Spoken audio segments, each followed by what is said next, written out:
À Aix-les-Bains et autour du lac du Bourget, Radio Grand Lac, la radio de l'identité locale.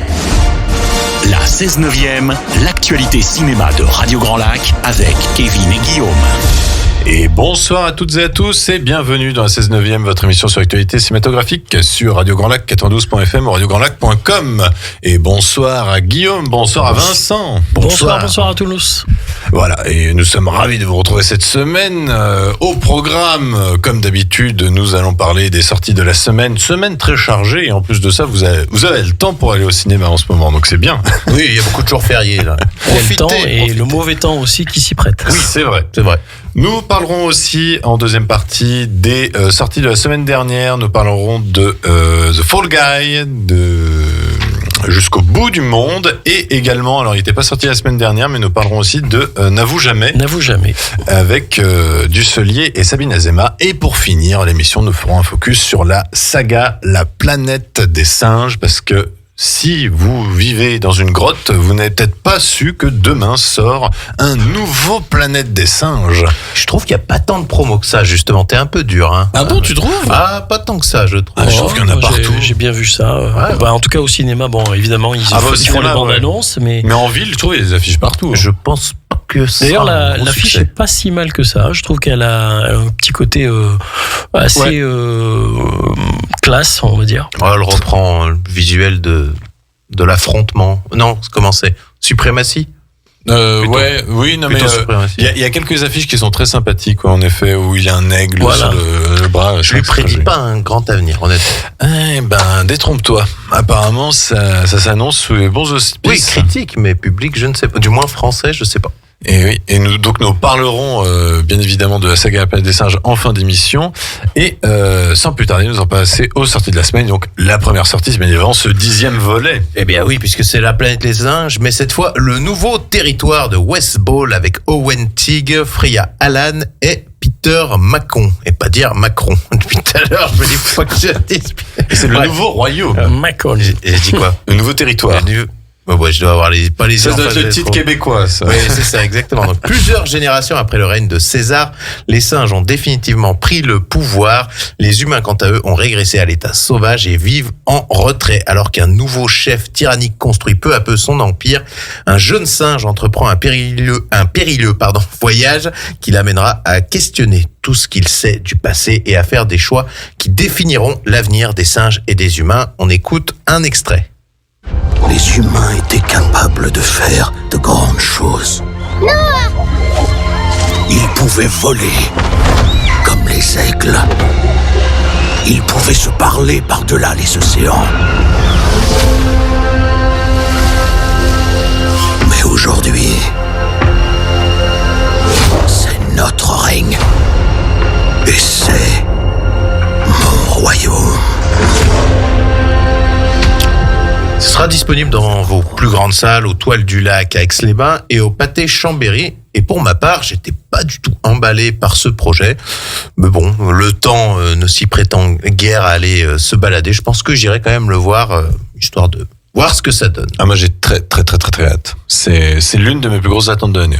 Moi, j'avoue que j'ai pas trop suivi les nouveaux là qui sont sortis après. Très bien. Les trois, on t'en parlera plus tard, mais on est sur de la très grande qualité. Oui, enfin j'en ai vu un seul et puis j'ai pas vu les trois suivants, donc y compris celui qui va sortir là évidemment. Non, mais écoutez, je pense que ça a plutôt bien marché. Je sais pas si ça intéresse les gens, la planète des singes, honnêtement, encore. Aux États-unis, les trois derniers films. En tout cas, le singe est porteur, hein, quand même. Apparemment, on en reparlera tout à l'heure, mais. Moi, j'étais sur le public français, tu vois. Mais le 8 mai aidant. Peut-être. Autre sortie, Vincent. Blue et compagnie, qui sort aux Toiles du Lac et au Pâté Chambéry, de John Krasinski avec Ryan Reynolds et les voix de José Garcia et Mylène Farmer. Béa, une jeune fille, découvre un jour qu'elle peut voir les amis imaginaires de tout le monde. Commence alors une aventure magique pour reconnecter chaque enfant à son ami imaginaire oublié. On écoute un extrait. Mon grand, il leur en faut d'autres. Je peux trouver n'importe qui, n'importe où, nom de chien. Je veux rencontrer les autres haïs. Salut. Parfois, quand je suis stressée, Oh, ça y est. Ne le regarde pas dans les yeux. Je le regarde pas. Mon œil, c'est très bien. Ça me semble plutôt assez rigolo. Oui, oui. Puis Et bon, bien bon enfant, et à mon avis, qui peut plaire à un très large public, et voilà. C'est moi ou ça ressemble à Monster Academy? Comment ça s'appelait? Oui, c'est Monstre et compagnie. c'est un petit côté comme ça, Un sauf petit que c'est peu. pas un film complètement d'animation. Oui, c'est vrai, oui. Voilà. non, c'est vrai. Et puis, bon, Ryan Reynolds, est-ce que Ryan Reynolds se dirigerait pas vers une carrière à la Robin Williams? C'est-à-dire à faire des films pour enfants et vraiment à Il s'essaye capitaliser un genre là-dessus. plus comédie, effectivement, plus animation, plus Et puis ludique. surtout plus accessible aux enfants, parce que Deadpool, on rappelle, Deadpool, c'est pas c'était- du tout pour les enfants. C'est un peu hard. C'est vrai. Même si certains emmènent leurs enfants voir, mais genre très très très très jeunes. Vous faites ce que vous voulez, mais bref. Mais ce qui me surprend, c'est le réalisateur, Krasinski, dedans. Bah oui, après ces deux films d'horreur sans un bruit, lui aussi, il change complètement. Je pense que ses enfants ont dû lui commander un film. Certainement. oui. Sûrement. On a une autre sortie, c'est Neuilly Poissy de Grégory Boutboul avec Max Boublil, Mélanie Bernier et Claudia Tagbo. Magouilleur et beau parleur, naviguant entre son entreprise florissante et sa vie de famille épanouie, Daniel est un homme comblé. Mais à la suite d'une malversation financière, il doit troquer du jour au lendemain son luxueux appartement de Neuilly contre une cellule de 9 mètres carrés dans la prison de Poissy. Du costard-cravate au survêt de caquette, la chute est brutale. Daniel se retrouve perdu dans un environnement dont il ne connaît pas les codes, mais c'est sans compter sur sa tchatch, son humour et son sens inné de la débrouille. On écoute un extrait. Voici. Elle a quoi, pardon? J'ai juste employé des gens au noir, j'ai fait un peu de cash. Frérot, je fais tellement de blagues que les billets rentrent plus dans le coffre. Au revoir, monsieur Bissard. Allez, tiens. Tu me restes 2 places. C'est soit avec un toxico qui a brûlé son matelas, ou un gitan qui a décapité un mec. Capitaine Flamme ou Highlander? Ça a l'air assez amusant quand même. Oui, un petit peu, oui. Mais il y a pas mal de comédies finalement qui fleurissent actuellement. Hein. Je sais pas si c'est l'ambiance C'est tout morose le de temps. notre société, C'est tout le temps, mais oui. c'est un peu plus, comment dire, prolixe qu'avant. Puis là, on se rapproche de l'été, donc il y en a encore plus. Oui, oui. Non, Non, mais mais- je suis d'accord. J'aime bien. Alors Max Boublil, en tant que chanteur, j'aime pas trop, mais il y a deux comédies que j'apprécie beaucoup de lui, qui étaient Les Gamins avec Alain Chabat. Alain Chabat, voilà. J'adore ce Et film. aussi son très très bon film qui s'appelle Play, qui est sorti Je connais pas. juste avant le Covid et que je vous conseille très chaudement. Alors c'est drôle, mais c'est surtout assez. Grinçant. Non, assez dramatique, mais dans le bon sens du terme, puisqu'en fait, on suit à travers une caméra DV des années 90 le parcours amoureux entre un jeune homme et un jeune garçon au fil des années et tout ça. Et franchement, c'est très très beau. Voilà, C'est poignant, positionnement. c'est ça. Ah ouais. Ok, je Play, savais ça pas. s'appelle. Autre sortie, Guillaume. Eh bien, un autre film d'animation, puisque sort Super Lion de Rasmus A. Silverstein et Jean-Luc Julien. Raconte l'histoire de Evie, 11 ans, et qui n'est pas une fille ordinaire. Elle jongle entre l'école, ses amis et sa passion pour les jeux vidéo. Mais chut, elle a un incroyable secret. Son papa est Super Lion, le super-héros le plus cool de l'univers. Ce sera bientôt à son tour de montrer ses pouvoirs et de plonger dans l'aventure la plus folle de sa vie. Préparez-vous, Super Evie arrive. Et on écoute un extrait. Super Lion. Son identité est top secrète. Personne ne sait qui c'est dans la vraie vie. Personne, sauf moi, parce que c'est mon père. Et la prochaine. Et ce sera disponible donc aux Toiles du Lac à Aix-les-Bains et à l'Astrée à Chambéry. C'est un film d'animation? Oui, totalement. D'accord, parce que j'ai pas du tout entendu parler de ce film. Alors, il a été projeté, comme le dirait notre ami Kevin, au festival de Gérard, mais allez comprendre. Voilà. D'accord. Non, parce qu'il y a toujours une séance pour les enfants à Gérardmer pendant le festival. Et du coup, là, c'était l'avant-première de C'est pour Super les Lion. attirer pour revenir plus tard, c'est Ouais, ça? peut-être, oui. Bah, c'est vrai qu'en plus, c'était pas très tôt dans la journée. Enfin, je comprends pas. Enfin, bref. Alors, Autre sortie, Vincent. Autre sortie, L'Esprit Coubertin, ça tombe bien, Oui. qui sort aux Toiles du Lac d'Aix-les-Bains. Seulement, ouais. Seulement. De Jérémy Sain avec Benjamin Voisin, Emmanuel Berco et Rivaldo Pawawi. Après 10 jours de compétition, les Jeux sont un fiasco pour la délégation française qui ne parvient pas à gagner de médaille d'or. Tous les espoirs de titre reposent désormais sur Paul, champion du monde de tir, mais athlète immature et pas très malin. Alors que la compétition approche, il est contraint de partager sa chambre avec un nageur qui semble plus préoccupé par les tentations extra-sportives du village que par sa course. On écoute un extrait. un extrait. Bienvenue à Paris. Il reste une petite semaine d'Olympiade. Si ça continue comme ça, on risque de finir nos Jeux à 0 médaille d'or. Ouais, c'est des cons. Il y a eu un SMS dans le public, ça fait tut-tut. Moi j'entends tut-tut. Je plonge quoi. Ça fait quoi d'être un des premiers tennismen vraiment nuls? On est ridicule. Bon, ça a l'air assez drôle. C'est un film qui sort à propos, évidemment. Ça me fait un petit peu penser au Fou du Stade avec les Charlots. C'est-à-dire une bande qui essaye de faire les JO, mais qui sont nuls. C'est ça. Mais dans le genre, moi je préfère, comment il s'appelle, Eddie the Eagle quand même. Ah oui, bah Eddie the Eagle, c'est un beau film. C'est un beau film en plus. Oui, c'est un beau et bon film. Ouais. Avec Christopher Walken, Taron Egerton et Hugh Jackman, bien sûr. Oui, c'est vrai, oui. Non, mais tu l'as pas dit dans le bon ordre, ça va perturber. Oui, t'as dit le plus petit rôle en premier. Je sais pas pourquoi, je pensais à Christopher Walken. Il apparaît Christopher Walken, 2 minutes dans le film. Il est très emblématique comme acteur, hein, franchement. C'est presque un caméo, quoi. Je vous ai flingué le caméo, désolé. Autre sortie exceptionnellement aussi au Toile du Lac, c'est Wake Up de Anouk Wissel, François Simard et Johan Carl Wissel, avec Benny Opoko Arthur, Jacqueline Moret et Charlotte Stoiber. Un groupe d'activistes s'est introduit de nuit dans un grand magasin d'ameublement dans le but de dénoncer les pratiques écocides de l'entreprise. Mais l'agent de sécurité chargé de surveillance de nuit est un déséquilibré, obnubilé par la chasse primitive. La situation dégénère et une véritable chasse à l'homme commence. On écoute un extrait. Des portes dans 30 minutes. Tout le monde en place. Non au massacre des animaux. Stop à la destruction des forêts. Les gens parleront plus que de ça. Plus on met de bordel, mieux c'est. Un gamin a réussi à entrer. Faut qu'on règle ça sans faire de vagues. Bon, c'est un film d'horreur. Je vous cache pas. Ah, c'est de l'horreur. C'est un film d'horreur. Je vous cache pas que ça sent pas très prometteur. Hein. Oh là là. Non mais d'après le synopsis et ce qu'on a entendu, ça faisait vraiment pas film d'horreur. Non, moi ça me faisait penser à la fin d'Equalizer. Vous avez vu les bandes annonces? Moi je l'avais vu. Pas du tout. J'ai pas trouvé ça pas mal. Enfin, j'ai pas trouvé ça nul. Je sais pas. Je suis circonspect. Bien. Je sais pas. Au moins, peut-être. En tout cas, on vous invite à vous forger votre avis. Encore une sortie, Guillaume. Oui, un homme en fuite de Baptiste Desbros avec Bastien Bouillon, Léa Drucker et Pierre Lotin. Rochebrune est au bord du chaos. Johnny, leader du mouvement de protestation de la ville, a disparu après avoir braqué un fourgon. Lorsque Paul Ligre apprend la nouvelle, il revient dans la ville qu'il a vu grandir pour retrouver son ami d'enfance avant la police. Seulement, l'enquête d'Anna Werner l'amène inéluctablement vers le secret qui unit Paul et Johnny. On écoute aussi un extrait. Qui secoue la ville est toujours en cavale après le braquage d'un fourgon hier en fin de journée. Donc on a un mort et un blessé. T'es parti de la grève générale à la FGR, la fonderie. Je veux savoir où est Johnny. Mais c'est il y a 15 ans, Paul, qu'il fallait l'aider. Il est temps que les gens comprennent qui est Johnny. Qui est-ce? Un assassin.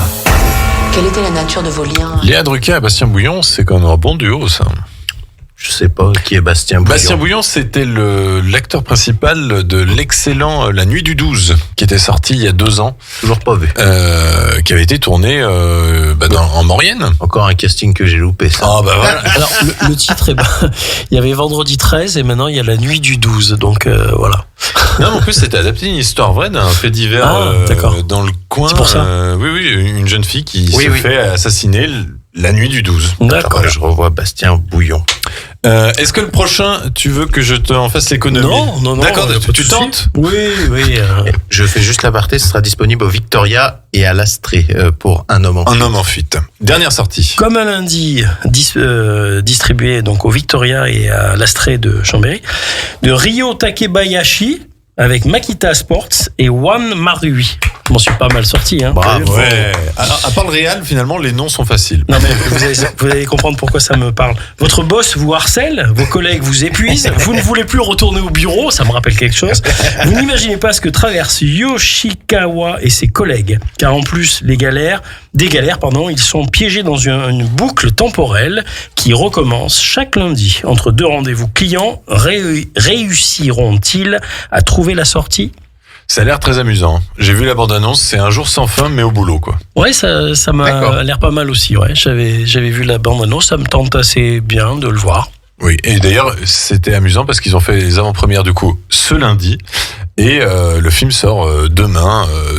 J'avais des invitations. Au Victoria et à l'Astrée. Voilà. Et nous vous parlerons la semaine prochaine parce que évidemment il sort techniquement sur le créneau de la semaine. On n'est pas obligé. Mais le nouveau Quentin Dupieux sort mardi soir prochain. T'es pas emballé, hein?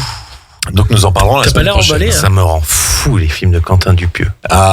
C'était pas mal, Yannick. Moi j'avais bien aimé. Yannick, c'était peut-être l'exception. Ah bon. Non mais moi j'ai bien aimé. C'est Raphaël Quénard qui tire son épingle du jeu. Oui, j'ai bien aimé Dali moi. Donc on rappelle très rapidement, dès demain dans les salles vous pourrez retrouver La Planète des Singes, Le Nouveau Royaume, Blue et compagnie avec Ryan Reynolds, Neuilly-Poissy avec Max Boublil, Super Lion pour vos enfants, L'Esprit Coubertin si vous voulez un esprit fou du stade, une comédie sur les JO, en ce moment c'est à propos. Wake Up, un film pas français mais un film d'horreur par contre, Un homme en fuite avec Bastien Bouillon et Léa Drucker, ou sinon une comédie japonaise comme un lundi sur une boucle temporelle. On va faire une première pause musicale avec un grand tube, l'un des plus grands chanteurs de tous les temps. Je vais bien sûr parler de Phil Collins qui interprète Against All Odds du film Contre toute attente et que vous pouvez aussi entendre dans le film récent The Fall Guy. On revient juste après. Retrouvez également votre radio préférée, Radio Grand Lac, sur radiograndlac.com et sur les réseaux sociaux. La 16/9e, l'actualité cinéma de Radio Grand Lac avec Kevin et Guillaume. Et rebonsoir à toutes et à tous, vous êtes toujours sur Radio Grand Lac 92.fm ou radiograndlac.com et vous êtes toujours dans la 16/9e, votre émission sur l'actualité cinématographique avec Kevin, Guillaume et Vincent. Il parle de lui à la troisième personne. Oui, c'est génial. Avec Kevin, je suis toujours là. C'est qu'en fait, vu que j'ai entendu le jingle avant, c'est tout seul. D'habitude, je me présente jamais. T'aurais pas un lien de parenté avec Delon? Nous, on peut te présenter quand même, par contre. Un lien avec Delon? Avec Alain Delon, des fois. Alain Delon est un homme qui ne se laisse pas abattre. Que pense Kevin en ce moment? Je ne sais pas. Kevin ne se sent pas bien aujourd'hui. Alors, Guillaume, qu'avons-nous encore de disponible dans les salles que nous avons déjà encouragé le public à aller voir? Eh bien, le film italien, il reste encore demain. Il porte bien son nom. Qui reste encore dans les salles. Qui est toujours à l'affiche. Oui, on sait, c'est un gros succès. Et monsieur Kevin est très content. Alors, ce qui est quand même dingue, c'est que j'ai des gens qui l'ont vu récemment. Ils disent, alors en fait, il n'y a plus que 4 personnes dans les salles. Oui, mais il y est toujours. Donc, allez-y. Moi, il devrait l'intituler, il reste encore toute l'année, à mon avis. Ah, mais ça serait mieux même. Ça fait 2 mois. Hein. Ouais. C'est impressionnant. Pas mal. Et sinon, on a aussi Challengers. Oui, Challenger, bien évidemment, avec Zendaya. Et par contre, on est toujours mitigé ou partagé concernant SOS Fantôme, La Menace de Glace, Le Mal n'existe pas ou Back to Black. Voilà. Le mal n'existe pas, que c'est une exclusivité, on peut vous dire, Patrice Lecomte n'a pas apprécié. Voilà. Oui, tout à fait. On peut le dire. Nous, on peut le dire. Il ne nous a pas donné son avis sur SOS Fantôme, par contre. Ah non, ça va. Je suis pas sûr qu'il apprécie des masses non plus. Ça dépend. Vu comme il parlait, qu'il disait qu'il était pas freiné vers le cinéma populaire, je pense qu'il doit regarder un peu. Peut-être, remarque. Et ben sinon, nous avons vu 2 sorties de la semaine dernière, même 3. Même 3. 3. Alors c'est un film un peu plus ancien que tu vas nous parler, Vincent. On va peut-être commencer par celui-là. C'est N'avoue jamais. N'avoue jamais, c'est une comédie assez rigolote, qui promettait d'être assez rigolote au travers de la bande-annonce. Et encore une fois, moi je suis très déçu des bandes-annonces qui vous donnent un aperçu très alléchant d'un film. Et puis quand on va le voir, on s'aperçoit que d'abord, le rythme n'est pas là. C'est pas la même chose que ce qu'on voit s'enfiler dans la bande-annonce. Alors on rappelle juste que c'est la fameuse comédie avec Sabine Azéma, André Dussolier, et Thierry Lhermitte, donc qui font un joli trio, ma foi, et qui sont les acteurs qu'on connaît bien et qui sont très bankable et des acteurs sympathiques au demeurant, et puis qui jouent très bien. Hein. Mais je pense qu'il y a un petit problème de mise en scène et de rythme dans ce film, et je trouve qu'il manque un brin de folie.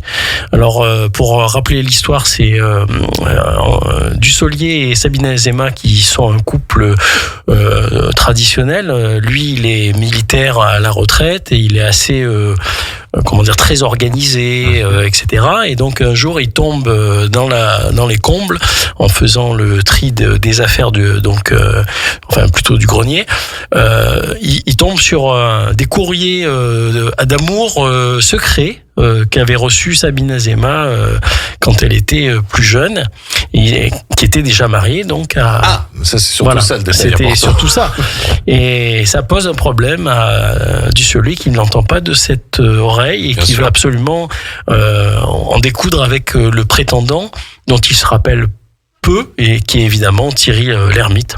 Donc ça pouvait donner lieu à des choses très sympathiques, mais bon, on rigole. Je sais pas qu'on rigole pas, mais moi j'ai été vraiment déçu.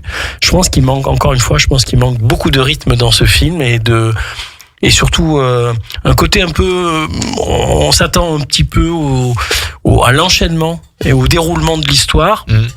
Et on anticipe, je dirais, avant le réalisateur même ce qui va se produire par la suite. Donc ça, c'est un peu embêtant, à mon sens. Alors le réalisateur, c'est Yvan Calberac. Il avait quand même réalisé des films plutôt connus, Une semaine sur deux, La dégustation avec Bernard Campan et Isabelle Carré. Isabelle Carré qui était pas mal. Ouais. Et un film que j'aime bien qui s'appelle L'étudiante et Monsieur Henry, avec l'un des derniers rôles de Claude Brasseur, où justement ça parlait de ce nouveau plus maintenant, mais le fait que des étudiants aillent vivre chez des retraités.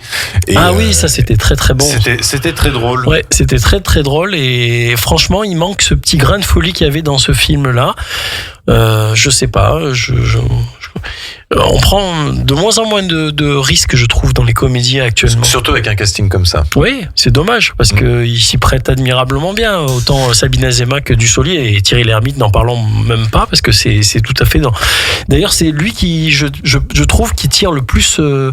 son épingle du jeu dans ce film, et qui a un rôle qui va sur mesure et qui est très naturel dans le film. On a plus l'impression que Sabine Azema et Dussolier ils composent. Donc c'est un peu dommage. D'accord.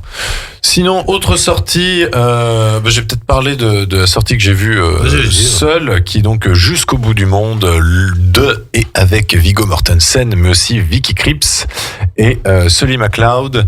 C'est un western que nous offre Viggo Mortensen pour sa deuxième réalisation, et j'avoue que j'ai totalement adhéré à son film. Alors, le film a un principal défaut, c'est un choix scénaristique un peu particulier qui fait que, inévitablement, au bout de 5 minutes du film, vous savez ce qui allait se passer dans tout le reste du film. C'est un choix. Moi, je suis pas très friand de ce genre de parti pris, c'est-à-dire de nous raconter déjà la fin avant de voir le film. J'avoue que sur plusieurs histoires, moi, ça me tue un peu le plaisir. Fort heureusement, c'est quand même bien emballé dans un écrin de western très fordien. On est vraiment dans nos chaussons, mais en même temps, on est dans des décors qui sont très forestiers, peu désertiques finalement. Donc c'est assez déboussolant. C'est pas très fordien au final. Non mais j'ai pas osé. Fordien, c'est surtout dans les grands angles et tout. Dans les grands angles, et puis surtout dans l'aspect saloon, le mari qui part à la guerre de sécession. Enfin voilà, et puis la femme qui du coup reste à la maison. Ça c'est très très fordien. Mais par contre oui, le décor surprend et un peu plus déboussolant et très attractif à l'œil. Le film n'est pas aussi avare de violence, il y en a. Alors il y a peu de scènes d'action, mais par contre quand il y a de la violence, je peux vous dire que ça pétarade. Pas de problème, on est dans un western. Alors ça pétarade, oui, non, ça fait. Enfin, je veux pas te dire, mais ça fait plus schlong que pétarader. Quoi. C'est plus réaliste donc. Plus il a réaliste. Pas voulu exagérer les choses. Et surtout, on sent que Viggo Mortensen, son intérêt avant tout, c'est raconter cette histoire d'amour. D'accord. Entre du coup une femme canadienne, Vicky Krieps, qui est autrichienne, je le rappelle, et qui fait un accent québécois à la perfection. C'est impressionnant. C'est vrai. Tu veux dire tu l'as vu en VO? Ah oui, je l'ai vu en VO. Et donc c'est un film qui se déroule en anglais alors. Qui se déroule en anglais, mais vu que son personnage est canadien, elle de temps en temps, elle parle français avec un accent québécois. D'accord, ok. Et d'ailleurs, de temps en temps, Viggo Mortensen parle français, parce que si vous ne le savez pas, mesdames et messieurs, Viggo Mortensen parle très bien français. Ah mais il est doué, hein. Il est polyglotte, hein, il parle je ne sais combien de langues, c'est impressionnant. 4, facile. Hein. Et du coup, c'est ce qu'on sent sur cette relation entre une Canadienne et un émigré danois, si je ne me trompe pas. Oui, tout à fait. Du coup, ils vont se trouver leur petit cocon d'amour. Et évidemment, le mal va arriver très rapidement. Lui va partir à la guerre. Elle restera, mais souhaite quand même s'affirmer, et donc elle a son propre travail au saloon. Ça aussi, c'est quelque chose qui est assez neuf et qui est assez moderne dans les westerns. Et du coup, cette relation qui est, on va dire, brisée par un méchant, mais un sacré méchant, pour vous dire que vous avez envie de le buter au bout de 2 secondes, quoi, une vraie crapule, quoi. Ça fait vraiment plaisir de voir un western qui, du coup, manque un peu de surprise, mais nous fait voyager, nous transporte pendant 2 heures assez facilement, et avec des prestations de très bons acteurs. Donc franchement, si c'est votre kiff, les westerns, allez-y royalement. Par contre, n'ayez pas peur du premier plan. Ne pensez pas que vous êtes trompé de salle. Le premier plan est un chevalier en armure à cheval. Je vous avoue qu'au début, j'ai eu peur. Je me suis dit, qu'est-ce que c'est que... C'est l'esprit chevaleresque au travers des cow-boys, je pense. Par contre, oui, il y a tout un voilà, je pense que c'est ça, ouais. Sur ce plan qui revient plusieurs fois. Rappelons quand même que cowboy, ça veut dire vacher, hein, donc... Oui. C'est très chevaleresque, mais bon, ça reste des vaches quand même. Tout à fait. En tout cas, voilà. Moi, je vous le conseille. Viggo Mortensen, c'est encore du bon boulot. Autre sortie, Guillaume. Eh bien, The Fall Guy avec de David Leitch, avec Ryan Gosling, Emily Blunt et Aaron Taylor Johnson. On rappelle que ça parle de l'histoire d'un cascadeur qui est la doublure en fait de la star montante des films d'action, qui s'appelle Tom Raider. Ouais, Tom Raider. J'ai l'impression qu'on va nous parler de Lara Croft, mais non. Parce que tu te rappelles, dans les années 90, on disait Tom Raider. Oui, alors que normalement on devrait dire Tomb Raider. Maintenant, on dit bien Tomb Raider, mais à l'époque, on disait Tomb Raider. Ah oui. Bref. Moi, j'ai trouvé que c'était un excellent divertissement, donc, qui est réalisé par l'ex-cascadeur David Leitch. Donc, vous avez de l'action, des cascades en pagaille, un duo d'acteurs qui fonctionne parfaitement entre Ryan Gosling et Emily Blunt. Je trouve que le film n'a pas la prétention de révolutionner le cinéma, mais il réussit quasiment tout ce qu'il entreprend. J'ai beaucoup aimé tout ce qui est cascade réalisé alors en practical, même si en fait certains choix de plans et certains étalonnages font presque douter de la véracité des cascades. Je m'explique. Par exemple, il y a beaucoup de plans extérieurs qui ont été après un peu arrangés numériquement. Et on voit, en fait, dans le générique de fin, qu'il y a une caméra embarquée qui aurait ajouté peut-être un peu plus de réalisme, ou la sensation qu'un mec a vraiment fait ce genre de truc. Par exemple, ils ont battu le record du monde de tonneaux en voiture. Donc, ils en ont fait 8,5. Ils ont battu le record qui était anciennement détenu par James Bond. Casino Royale, où ils avaient fait des tonneaux avec l'Aston Martin, qui DBS. était réputé, impossible à sortir de route. Enfin, il est trop fort, c'est Daniel Craig. Non, mais ce qu'il oublie, c'est qu'évidemment, il y a un piston sous la voiture. Il y a des canons à air, évidemment. Ouais, il y a une sorte de piston, en fait. Et on le voit, là, il appuie sur le bouton et puis le truc part et donc après, la voiture part en tonneau. Le film aurait peut-être mérité une dizaine de minutes de moins, mais globalement, on passe un très bon moment. C'est délirant. Moi, j'ai vraiment adoré. J'en ai eu pour mon argent. J'ai eu ce que je voulais. Un gros divertissement, même si je trouve que la période n'est pas la meilleure pour sortir ce genre de film. Peut-être qu'un fin juin, début juillet aurait été mieux. Mais bon, en tout cas, pour moi, c'est une réussite complète. Et par exemple, dans ces jours fériés, là, je ne peux que vous conseiller d'aller voir Fall Guy. Ça plaira quasiment à tout le monde, je pense. Oui, c'est le blockbuster généreux hollywoodien au sens noble du terme. C'est-à-dire que ça va pas aller chercher bien loin, mais ce qu'on lui demande, il nous l'offre très très bien. J'ai juste une petite réserve sur la première heure que je trouve un poil trop bavarde. Il y a, comme tu dis, il y a vraiment 10 minutes où finalement j'aurais aimé que ça aille un petit peu plus vite, que j'aurais aimé que l'histoire commence plus rapidement. Mais sinon après. Oui, mais c'est l'homme qui tombe à pic, hein. C'est ça. C'est ça. Là, il tombe presque à pic. Et du coup, par contre, une fois que les festivités sont lancées, la seconde heure est absolument très réjouissante. Et j'ai cru comprendre que Ryan Gosling avait réalisé au moins 2 3 lui-même cascades. Oui, il le montre à la fin. Bon, il y a quand même beaucoup de cascadeurs. Hein. Bien sûr. Mais oui, 2-3 fois on le voit. Il a voulu deux doublures, je crois. Dans le générique, oui. Il disait qu'il avait peur du vide et qu'il avait mis des lunettes noires pour vraiment se cacher le fait qu'il allait devoir plonger dans le vide. Parce que c'est quelque chose qui... dans la première scène, notamment, ça commence un peu comme ça. Il est suspendu et il est lâché justement dans le vide. Et c'est vrai qu'à mon avis, ils n'ont pas dû tricher pour celui-là. Non. Ah bah moi, pour le coup, je pense que j'aurais préféré ne pas avoir les lunettes noires, quoi. Je préfère voir ce qui m'arrive que d'imaginer. Pas du tout. Justement, moi, je préférerais ne rien savoir. Voilà. Ah ouais. Ouais. Bah, quelqu'un qui a peur du vide, il vaut mieux qu'effectivement il ne voit pas. Hein. Par exemple, dans les attractions, tu verras parce que ça peut le tétaniser. Ah, moi là-dedans, c'est encore pire, quoi. Je sais pas ce que je vais faire. Dans les attractions à Disneyland et compagnie, moi, tu me verras toujours avec les yeux fermés. Hein. Dès qu'il y a un truc, je suis tu vois, les yeux fermés. Non, par contre, moi, je n'y vais plus dans ce genre de truc-là à cause de mon dos et de ma grandeur. Ah non, moi, c'est juste que j'ai la trouille, simplement. Bon, c'est des choses qui arrivent. Ah oui.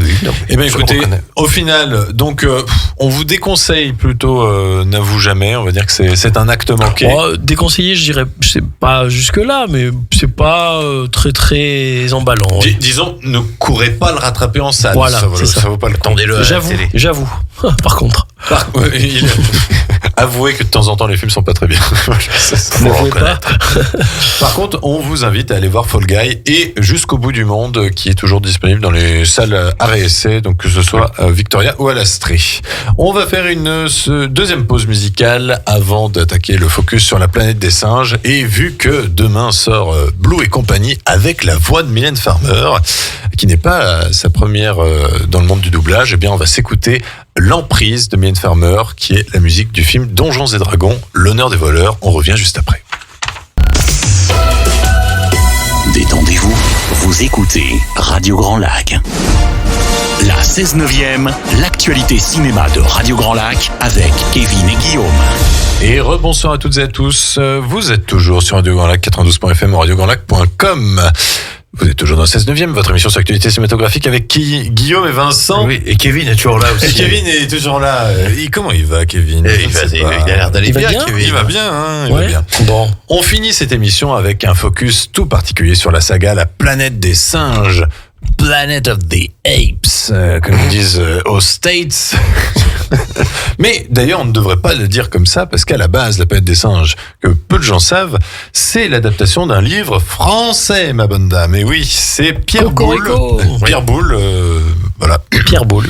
Ça a fait rire ma prof de français du lycée quand j'ai dit oui, j'ai lu du Pierre Boulle. Elle disait quoi? Non mais auteur du coup de La planète des singes, sorti en 1963, mais aussi auteur du Pont de la rivière Kwai, donc grand auteur français et grand auteur de SF. Le livre La planète des singes que Vincent et moi avons lu et que nous vous conseillons, ça se lit très rapidement. Oui, c'est un petit bouquin très sympathique. Ça fait combien de pages ça? Ça doit faire dans les 200, je pense. C'est vraiment. Tout à fait 200, oui. Ah ouais, voilà.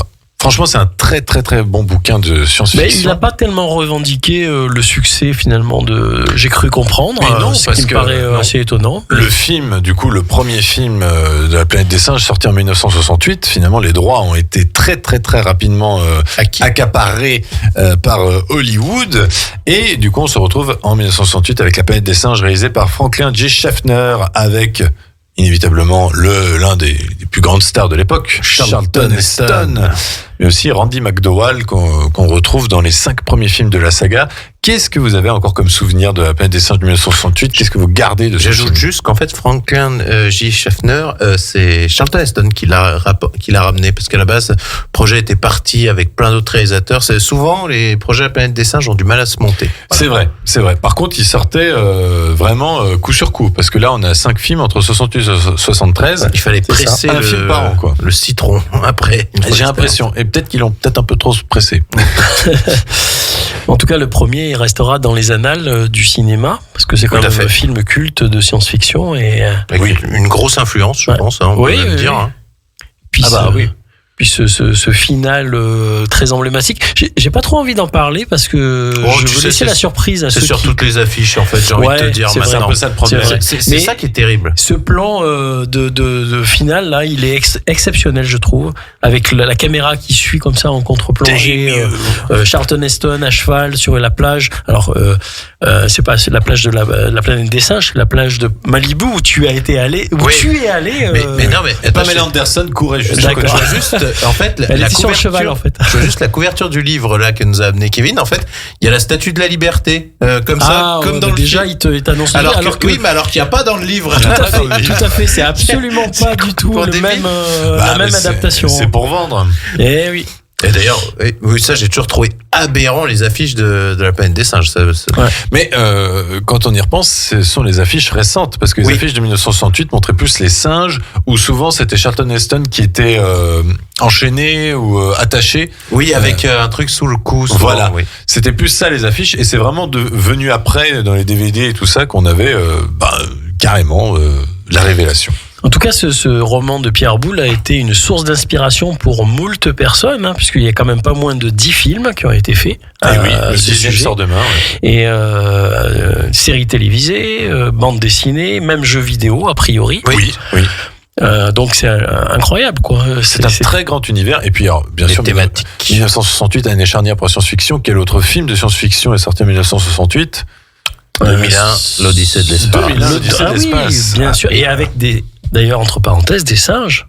Au départ. Et oui, encore. Et moins bien fait, certes. Certes, moins bien fait, mais bon, c'était très emblématique et ça rappelle que nombre de nos cousins, on peut dire, apparaissent dans les films. Alors, je sais pas s'il y a, une source d'inspiration incroyable. Non, je pense que c'est plus simple, parce qu'il y a quelque chose de fascinant avec les singes, parce qu'ils nous ressemblent. Ouais. Et je pense qu'aussi, ce qui est intéressant, et qu'on va en parler plus tard dans la seconde version de la saga, c'est que en tant qu'humain, on peut plus facilement s'attacher, je pense, à un singe qu'avec un autre animal. Moi, je tiens à souligner que l'inspiration de Pierre Boulle pour avoir écrit ce roman, c'était, il était allé dans un zoo dont il y avait des gorilles et il était il a été bouleversé par l'humanité qu'il a vue dans les regards de ces gorilles qui sont pas je crois pas que ça soit des primates, il me semble. Je sais pas. Je sais plus.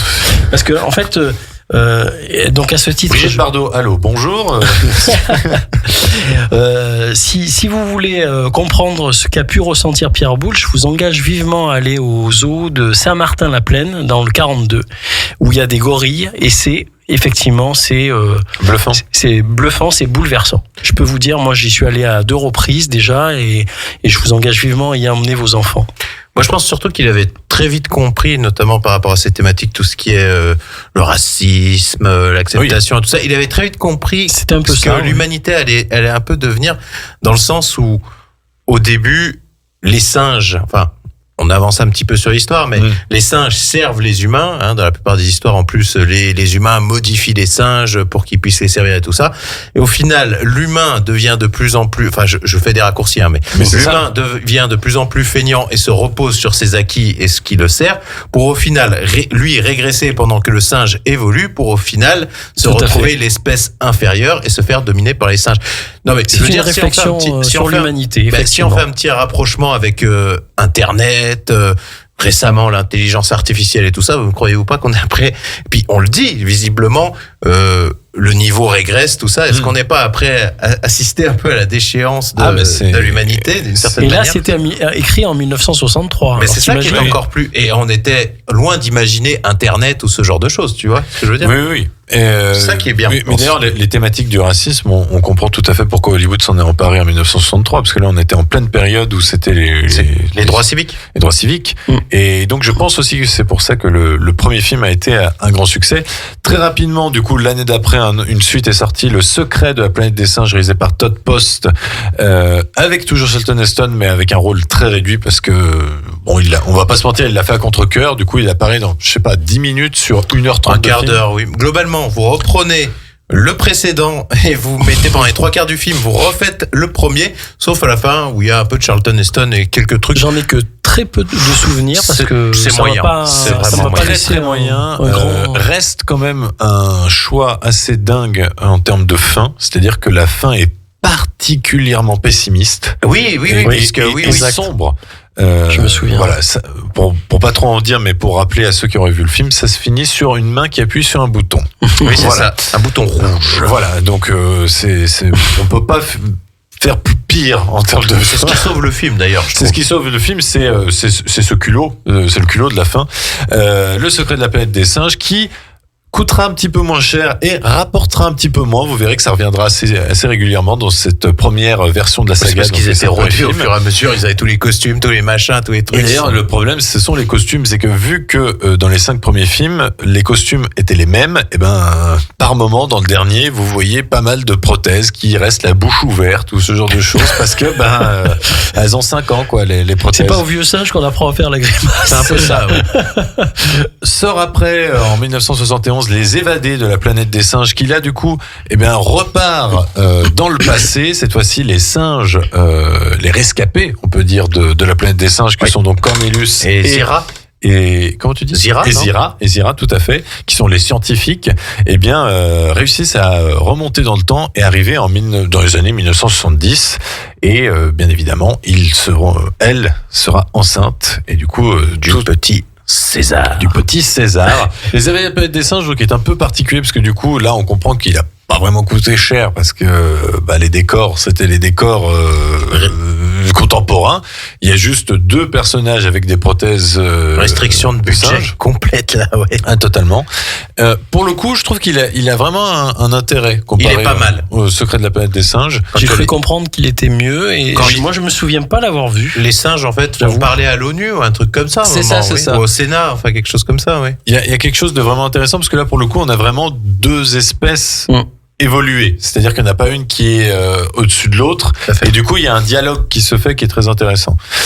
Vient ensuite, l'année d'après, La Conquête de la planète des singes, qui du coup se rapprocherait plus de la deuxième version de la saga, puisque là on a vraiment César.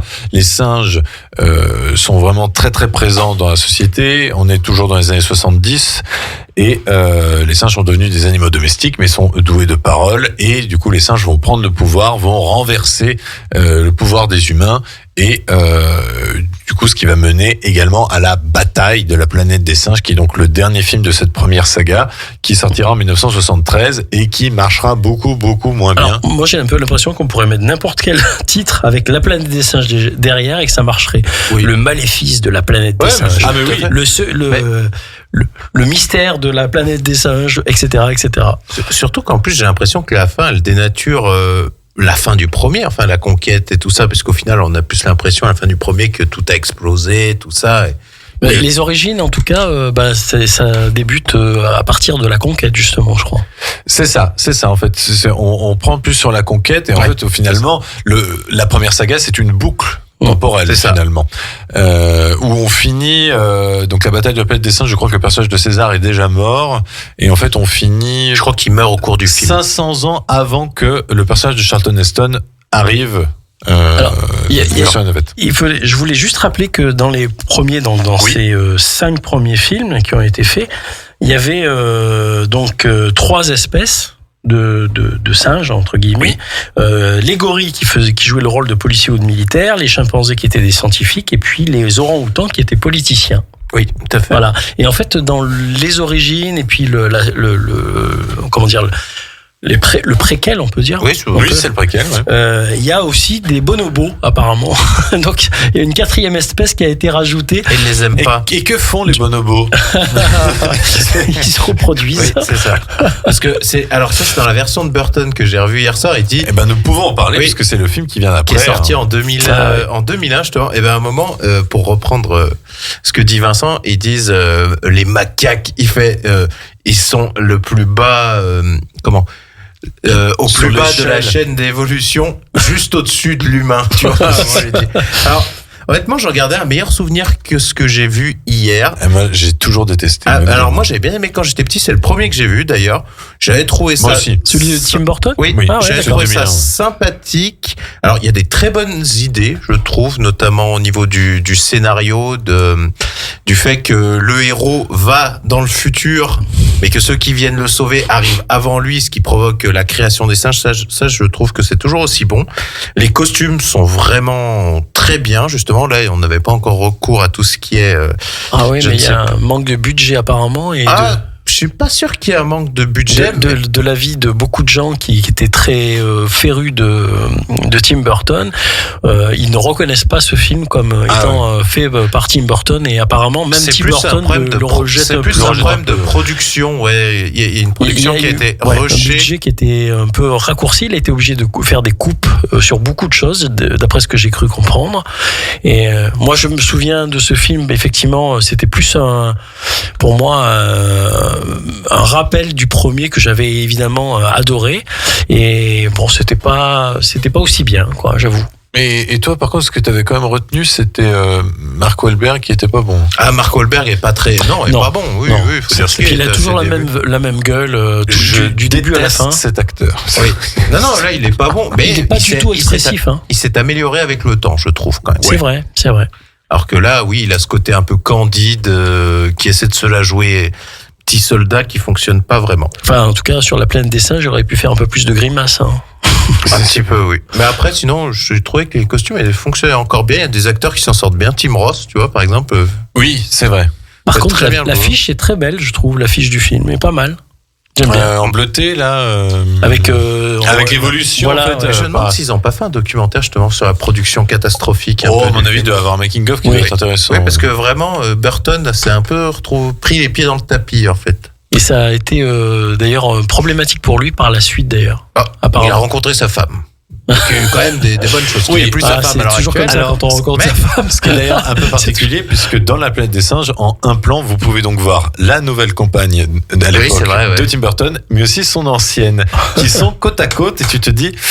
J'ai pas revu Lisa Marie. Ça va être amusant quand même dans les coulisses. Parce qu'Edouard aux mains d'argent, son film, c'était avant ou après? Avant, c'est ça. Donc, qui avait été un gros succès, entre parenthèses. Je crois qu'après La Planète des Singes. C'est après La Planète des Singes que ça se met à déconner pour la carrière de Burton. Voilà. Après La Planète des Singes, ça doit être Big Fish, je pense. Oui, c'est ça, oui, exact. Mais donc, du coup, La Planète des Singes de 2001, donc. À éviter. Marchottera un petit peu, il fera un 390 millions et surtout va mettre la saga au placard pendant plus de 10 ans. La saga reviendra en 10 ans même d'ailleurs, en 2011 avec La Planète des Singes, les origines de Rupert Wyatt et qui, par contre, avec son succès fulgurant de plus de 450 millions, enchaînera sur 2 autres volets, La Planète des Singes, l'affrontement et La Planète des Singes, suprématie. Une trilogie qu'on peut vraiment regrouper, réalisée donc le premier volet par Rupert Wyatt, les 2 autres volets par Matt Reeves. C'est surtout la trilogie d'Andy Serkis qui est extraordinaire dans son rôle de César. C'est une trilogie aussi. C'est l'avènement de la motion capture aussi. Ouais. Les effets spéciaux sont bluffants. Là, pour le coup, Hollywood n'a pas peur et je viens de revoir le deuxième film hier soir. Sur le deuxième film, vous avez quasiment, je sais pas, les 3/4 du film qui sont en sous-titres parce que les singes parlent en langue des signes pour commencer, n'ont pas encore les mots. Et du coup, voir un blockbuster en sous-titres sans paroles, c'est quand même assez bluffant. Et surtout, les thématiques sont très intéressant. C'est une des meilleures trilogies des années 2010. Ah oui, tout à fait. Où il y a vraiment très peu de choses à jeter. Alors, j'ai revu le premier, du coup, ce que je lui reproche, c'est que finalement, il va un petit peu vite. Moi, je trouve qu'il fonctionne bien. Il fonctionne bien, mais il sonne vraiment comme une introduction avant la rentrée en matière thématique qui est plus sur le point de départ, tu vois, d'où vient le virus un peu de ça, c'est intéressant aussi. Et vraiment, c'est un traitement à la base pour soigner la maladie d'Alzheimer. Voilà. Et en fait, ils se rendent compte que ça, au plus de recouvrir tes capacités cognitives, ça, chez les singes, ça permet de les décupler, en fait. Et sauf que les humains, ça leur réussit pas, enfin. Les humains, ça leur provoque une sorte de fièvre. Et du coup, c'est pour ça qu'au début du second volet, une bonne partie de la population est décimée. Et puis, dans le troisième volet, on se rend compte que la maladie, le virus a évolué.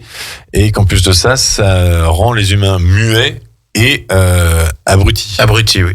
Voilà. Et donc en fait, on a vraiment l'évolution très lente, mais très, c'est un déclin inexorable de l'homme, quoi. Mais c'est aussi l'ascension des singes, et je trouve que c'est passionnant à voir.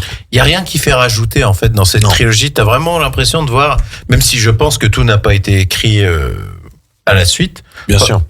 Ah, quoique, je dis des bêtises, c'est les deux mêmes scénaristes, donc à mon avis, ils devaient quand même être sur la même ligne. À chaque fois.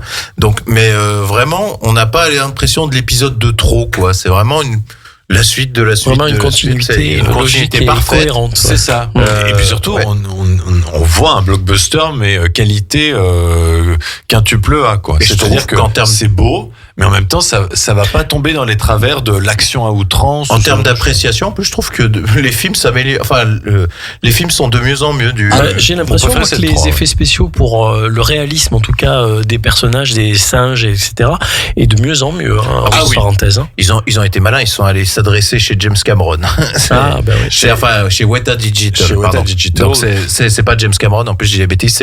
C'est Peter Jackson. Mais bon, en fait, Weta Digital, travaillait sur tout ce qui est Avatar aussi. On fait un petit lien avec Andy Serkis aussi, hein, parce que tout à fait. Je pense Gollum, en fait, c'est quand même marrant de ce gars-là qui est voué à des succès au travers de personnages dans lesquels on le reconnaîtra jamais. Enfin, on le reconnaîtrait pas si jamais on savait pas que c'était lui. C'était impossible à le reconnaître. Je pense qu'il a déjà fait l'école des singes. En fait, ils se sont dit ça fonctionnera bien. Tu me diras, Gollum et les singes, c'est un peu. Il a fait King Kong. Il a fait King Kong aussi, effectivement. Et le capitaine Haddock. Et Star Wars, c'est vrai qu'il fait Snoke, oui. Il fait je sais pas comment je veux dire, vu qu'il a fait King Kong, à mon avis, oui, ils se sont dit, il s'est déjà commencé à se déplacer comme un. Singe, je pense qu'il a dû arriver assez tôt sur le projet. Il se l'est vraiment accaparé. C'est vraiment un projet qui lui tenait à cœur. Et on va pas se mentir, César, c'est sans doute avec Gollum son plus grand rôle. Il faut rendre à César ce qui appartient à César. Totalement. Mais là, vraiment, il est de tous les instants, il est bluffant. Et surtout, ce qui est dingue, c'est quand tu l'émotion vois, que tu ressens en plus. Quand tu vois les coulisses et quand tu vois comment il joue, alors que il est avec des loupiottes et tout ça. Parce qu'il est pas tout jeune, et quand tu le vois se contorsionner, je veux dire, à terre comme ça, les bras dans tous les sens et bouger comme un singe, tu te dis, il doit avoir un bon labago à la fin de la journée. Pour le dernier film, donc les effets spéciaux sont toujours faits par Weta Digital. Par contre, côté réalisation, on a Wes Ball qui est le réalisateur de la trilogie Le Labyrinthe. Le film aura lieu d'ailleurs 300 ans après la fin du 3e volet, donc César n'est plus là. Bon, je dis rien. Mais du coup, ce qui est très intéressant et qui vient d'être annoncé, c'est que le film, quand il sortira en Blu-ray, il y aura une version, vous pouvez voir le film sans la motion capture. Ah bon ? Voilà, si vous voulez voir vraiment le mouvement des acteurs, leur interaction et tout ça, vous pourrez voir. Je pense que. Ah oui, mais c'est dans le making. Ouais, non, je pense que tu pourras choisir, et c'est vrai que ça pourrait être intéressant une fois que tu as vu le film complet. Moi, j'ai pas envie de voir les trucs. Hein, moi. C'est comme dans un tour de magie. Hein, je veux pas savoir comment ça marche. Hein. Ça peut être intéressant sur certaines séquences de se dire comment il a fait pour jouer cette séquence-là. Est-ce que vraiment c'est la technologie qui a repris curiosité. Enfin voilà, je suis à la fois sceptique par ce nouveau volet parce que j'estime qu'il n'y en a pas forcément besoin, mais à contrario, il y a un boulevard pour développer de nouvelles histoires. Mais est-ce que ça ne risque de pas faire redite, parce que d'après le synopsis, on a l'air d'être clairement dans ce qu'on a déjà vu au moins 3-4 fois. Plus sur la bataille de. Ouais, parce que jusque là où je veux pas dire de bêtises. Un péril de voyage qui l'amènera à questionner tout ce qu'il sait du passé et à faire des choix qui définiront l'avenir des singes et des humains. Bon, ça après, par contre, sachant que c'est. On a déjà vu ça dans le premier, on a déjà vu ça dans le Burton, on a déjà vu ça. Ne te base pas sur les pitchs, tu sais, les pitchs comme ça, c'est pour rajouter un peu, pour faire genre attention, peut-être, mais bon. Mais non, je pense que ça peut être intéressant. J'ai vu une seule bande-annonce une fois, justement, exprès. Et en plus, je trouvais qu'ils étaient pas beaux. Et au final, les gens ont dit qu'ils étaient mieux faits. Oui, mais c'est pour ça que je préfère y aller. En ce moment, je ne regarde quasiment plus de bandes-annonces. Je préfère y aller vierge. Ouais, mais moi, je suis un peu comme toi. Pourtant, avant, je les regardais et re-regardais. Non, mais je suis assez déçu par effectivement. Je préfère me fier à mon instinct pour savoir si. Soit tu retrouves pas ce que tu as envie, dans la bande-annonce. Donc bon, bref, voilà. Eh bien écoutez, en tout cas, nous vous invitons à découvrir la saga La Planète des Singes si ce n'est pas déjà fait. Si vous disposez de Disney+, c'est bien simple. Tous les films sont disponibles sur Disney+. Il y a tout. Il y a les 9 films et puis donc le 10e qui sortira en salle dès demain. Côté radio, évidemment, pas de programmation demain et jeudi. Vous aurez donc 2 journées totales avec de la musique. Pour les mélomanes, c'est très très bien. Sinon, côté vendredi, vous pourrez retrouver 3 émissions. Le Nouvel Entrepreneur présenté par Karim de 11h à midi. L'émission Country présentée par Pierre-François de 18h à 18h30 et la Note Bleue présentée par Christian de 19h à 20h30. On profite pour saluer Christian. On n'a jamais l'occasion de l'annoncer.